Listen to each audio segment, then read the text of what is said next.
How to terminate all not responding program processes in Windows 11. 1. Set up a desktop shortcut, taskkill.exe /f/vi status eq not responding. 2.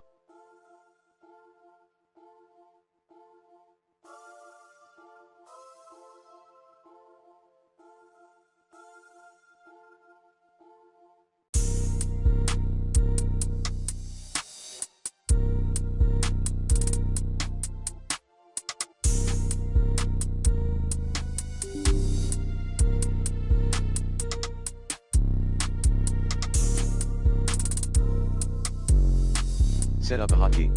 3. Set up a context menu.